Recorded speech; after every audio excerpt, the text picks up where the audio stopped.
that because they would be so far removed from the major cities where this would take place. Okay. Wailul lil Arab, said the Prophet ﷺ. And Yusuf is asking, which Arabs are going to be destroyed? Would it be the Arabs who are, racially Arabs, in terms of their racial composition, the Semitic people? Or would be those also in the periphery who are not Arabs in terms of race, but have acquired the Arabic language, like Sudan? I believe that the destruction of the Arabs is in consequence of the physical proximity in and around the Holy Land. That's where the threat is. And so the Arabs who are going to be destroyed would appear to me to be those who are in and around the Holy Land. How far out, only Allah knows, but definitely in and around the Holy Land.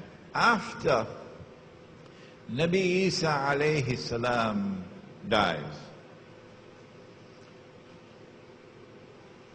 Nabi Muhammad alayhi salatu wasalam said that he'll be buried next to me in Medina. And I gave this lecture, I think, in Sydney. And next morning I got an email, Sheikh Imran, where did you get this information that Jesus is going to be buried next to you?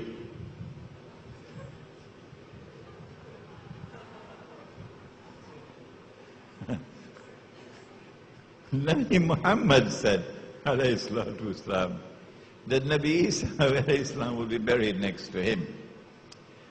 After Nabi Isa alayhi salam has died, the historical process has reached its end, its culmination. There are no more pages left to be turned. All that remains now is the mopping up. And so Allah subhanahu wa ta'ala releases into the world something which may be described as a gas. And whoever has even a grain of a mustard seed of faith in the heart would inhale the gas. Wherever you are, even in a cave, in a mountain, and you would die. And the only people left in the earth after that would be those who have no faith. There'll be no one on the earth saying Allah, Allah, meaning saying Allah, Allah with the heart. So if after that you see Maulana with his head down, quoting Quran and Hadith, after the gas is gone, you know, he survived the gas. Despite a mountain of knowledge of Quran and Hadith, he survived the gas. Amongst those people, a man would pass and see two people committing sexual intercourse in public. And he would say to the man, this is the most righteous that you would find. Can't you at least take her behind the wall? Can't you at least take her behind the wall? I don't know about the runny nose. That hadith never came to me. Any other questions, or have you written your questions as yet? It will be helpful to me if you write them down. Save time. Yes, next one. Assalamu alaikum wa rahmatullah, Sheikh Imran. Wa alaikum salam. I had someone at one in the... Come close to me. Save time. Someone wanted me to ask you your opinions on 2012. 2012, okay. Yesterday, in the political analysis, we said that Israel will have to dramatically expand its territory to encompass the biblical frontiers of the Holy Land. Whoever wrote the Bible, whoever rewrote the Bible, read Richard Friedman's book, please. Richard Friedman, an eminent American scholar of the Bible, PhD from Harvard, and his book was Who Wrote the Bible? You will not regret reading that book. Whatever is written in that book confirms what Allah has said in the Quran. Whoever rewrote the Torah decided that the Holy Land extends from the river of Egypt to the river Euphrates. Why? Why did he say that?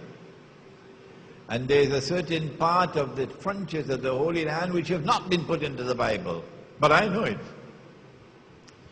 What he did was to say that wherever the Jews lived in exile, at that time is a part of the Holy Land.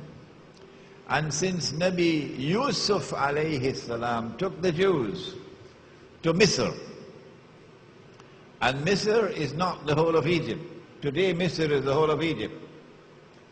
But at that time Misr was the eastern delta between the Red Sea and the River Nile, the fertile eastern delta. That's where the Jews lived, the Israelite people.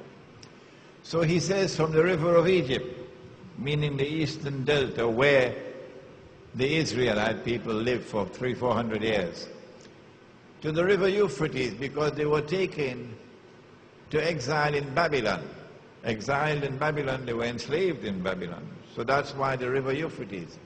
But remember, the Jews also went to Medina. The Jews also lived in Medina. And so it is likely when Israel makes the effort to extend the territorial frontiers of the state to encompass the biblical frontiers, it is possible that there will be an attack on Medina, in addition to one to Egypt. And then Israel takes control of the Suez Canal. Israel controls the oil of the Gulf. I want to suggest to you that Israel is planning that big war. And Israel will use weapons of war never used before in history.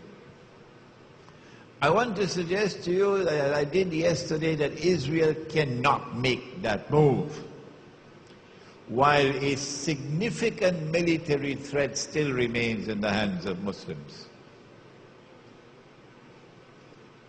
And so the Pakistani nuclear weapons and the Pakistani nuclear plants have to be destroyed by the hook or by the crook. And the invasion of Afghanistan from 9/11, in consequence of 9/11, is part and parcel of a big plan to eventually destroy Pakistan nuclear weapons. And all the maneuvering is taking place now, because that is the target. In December of 2001,